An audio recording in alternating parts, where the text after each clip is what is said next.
शांति।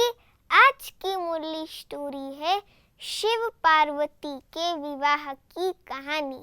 ये कहानी है शिव और पार्वती की। पार्वती का नाम सती भी है।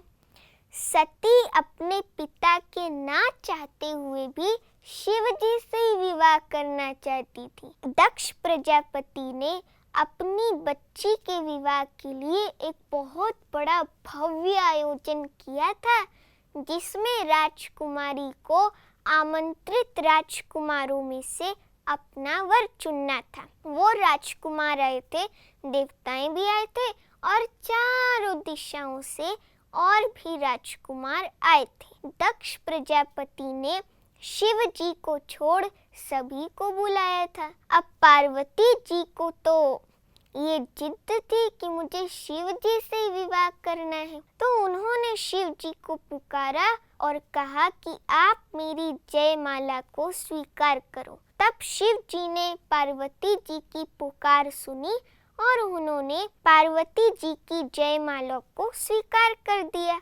अब हार कर दक्ष प्रजापति को अपनी छोटी पुत्री पार्वती का विवाह शिव जी के संग ही करना पड़ा। शिव जी पार्वती जी को कैलाश पर्वत पर ले गए, जहाँ पे शिव जी का महल था। उसके बाद कुछ समय बाद दक्ष प्रजापति ने एक अश्वमेध यज्ञ रचा, जिसमें घोड़ों की बलि चढ़ाई जाती है। उसमें सारे देवताओं को बुलाया, लेकिन शिव जी को नहीं बुलाया। तब पार्वती जी ने जब देखा कि देवताएं उस ओर जा रहे हैं, तब उन्होंने अपने पिता दक्ष प्रजापति को कहा कि उनके पति शिव को भी निमंत्रण दिया जाए। ऐसे क्यों है कि केवल देवताओं को निमंत्रण है? उन्होंने अपनी बेटी की विनती पर बिल्कुल ध्यान नहीं दिया।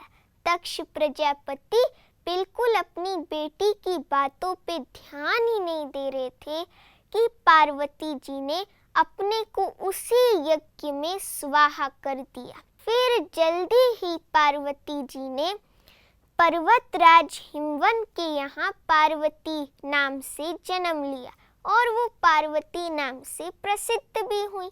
इसलिए उनका नाम देवी उमा, हिमालय की देवी, उनको हिमालय की बहुत ऊंची देवी भी कहा जाता है। कहा जाता है कि पार्वती जी ने बचपन से ही बहुत कठोर तपस्या की थी शिव जी को अपने पति के रूप में पाने के लिए। फिर जब वो बहुत कठोर तपस्या किया, जब उन्होंने और कठोर तपस्या की, तब शिव जी ने पार्वती जी की विनती सुन ली और उनके संग अपना विवाह कर लिया। उसके बाद प्रजापिता ब्रह्मा ने पार्वती और शिव के विवाह का बहुत भव्य आयोजन किया। उसमें सारे विश्व के लोग आए, बहरे, लूले, लंगड़े सब आए, असुर भी आए, देवतागण भी आए।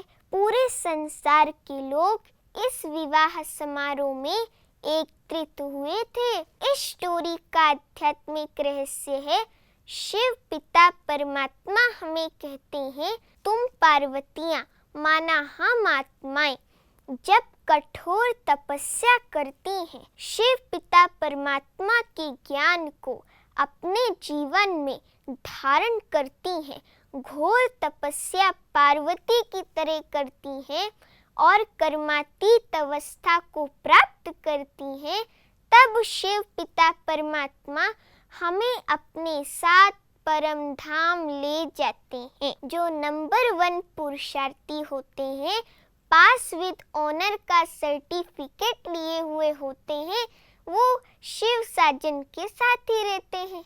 जो पास होते हैं वो शिव साजन के जस्ट पीछे, और जो फेल हो जाते हैं वो बारात में सबसे पीछे एकदम लास्ट में आते हैं। अच्छा, ओम शांति।